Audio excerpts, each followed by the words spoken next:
चुनाव के पहले हिम्मत हार करके बैठ गया था, वो आज फिर से उछल कूद करने का कार्य कर रहा है। निकिता सरीन इस पर ज्यादा जानकारी के लिए लखनऊ से हमारे साथ लाइव जुड़ गई हैं। निकिता, बीजेपी कार्य समिति की बैठक हुई, क्या बड़ी बातें सामने निकल कर आई इस बैठक से? निकिता, आपको आवाज आ रही है? 2.7% अमेरिका का जो विकसित देश है, जर्मनी का है 0.2%।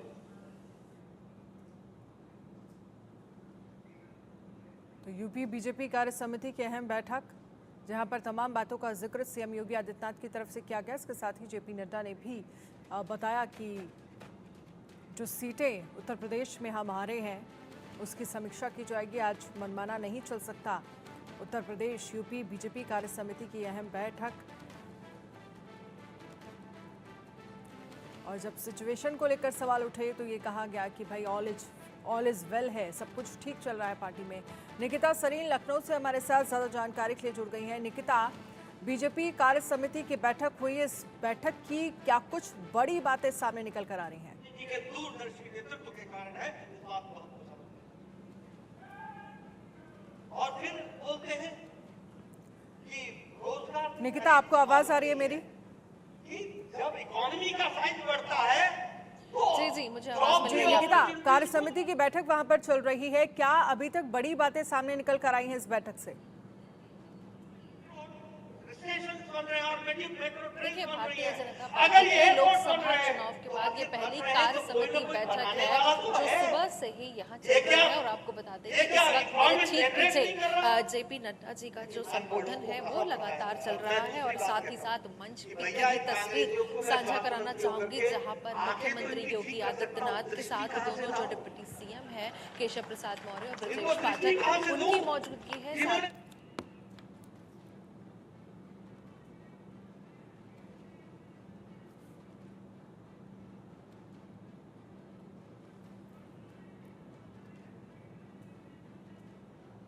तो निकिता से एक बार फिर से कनेक्ट करने की कोशिश करेंगे। देखिए, तमाम बड़े नेता जो हैं बीजेपी के वो इस बैठक में मौजूद हैं। सीएम योगी आदित्यनाथ को आप देख सकते हैं, केशव प्रसाद मौर्य को आप तस्वीरों में देख सकते हैं, डिप्टी सीएम, और इसके साथ ही जेपी नड्डा को आप तस्वीरों में देख सकते हैं। जब स्वागत किया गया जेपी नड्डा का सीएम योगी आदित्यनाथ की तरफ से, बीजेपी का वोट प्रतिशत कम नहीं हुआ है। निकिता, लोकसभा चुनाव के बाद ये कह सकते हैं ये पहली बैठक, और जिसमें जो सीटें बीजेपी ने उत्तर प्रदेश में लूज की उस पर समीक्षा को लेकर बात कही गई है और 27 पर फोकस किया जा रहा है। उत्तर प्रदेश में 27 में विधानसभा चुनाव है।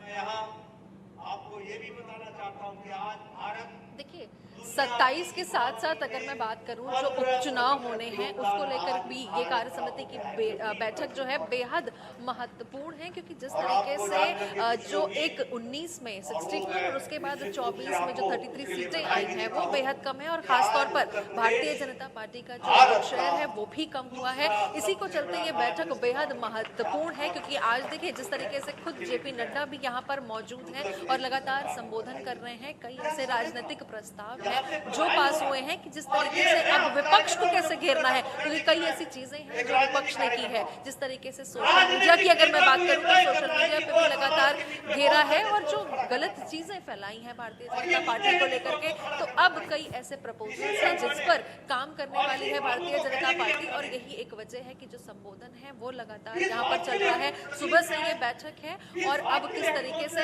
हिट करना है, एक टारगेट सेट है भारतीय जनता पार्टी का 2027 को लेकर के और साथ ही उपचुनाव को लेकर के जो 10 सीटों पर होने हैं। कार्यकर्ताओं की जो नाराजगी है वो यहाँ पर बिल्कुल जताई जा रही थी क्योंकि कार्यकर्ता वो यहाँ नाराज चल रहे थे। लेकिन जिस तरीके से ये संबोधन है उनके लिए भी एक लेसन है कि अब कार्यकर्ता वाकई सिर्फ बोले नहीं, काम करके दिखाएं और जो भी नाराजगी है उसको दूर करें, क्योंकि ये सारी चीजों में ऐसा कुछ होता रहता है। तो ठीक, फिर से एक बार मैं तस्वीरें आपको दिखाऊंगी जिस तरीके से यहाँ पर जो जयप्रकाश नड्डा है उनकी जो स्पीच है वो लगातार चल रही है और यही जो एक लेसन है कार्यकर्ताओं को वो भी दिया जा रहा है। और आपको ये बता दूं कि जो ये बैठक है, जिस तरीके से पार्टी का जो वोट शेयर है वो भी 8.50% घट गया था और इस बैठक में चुनाव में हुई हार से निपटने के लिए जो रास्ते हैं वो निकाले जा रहे हैं, इस पर मंथन हो रहा है। बैठक की प्रस्तावना बीजेपी प्रदेश अध्यक्ष भूपेंद्र सिंह चौधरी लगातार रख रहे हैं। और साथ ही साथ आपको ये भी बता दें कि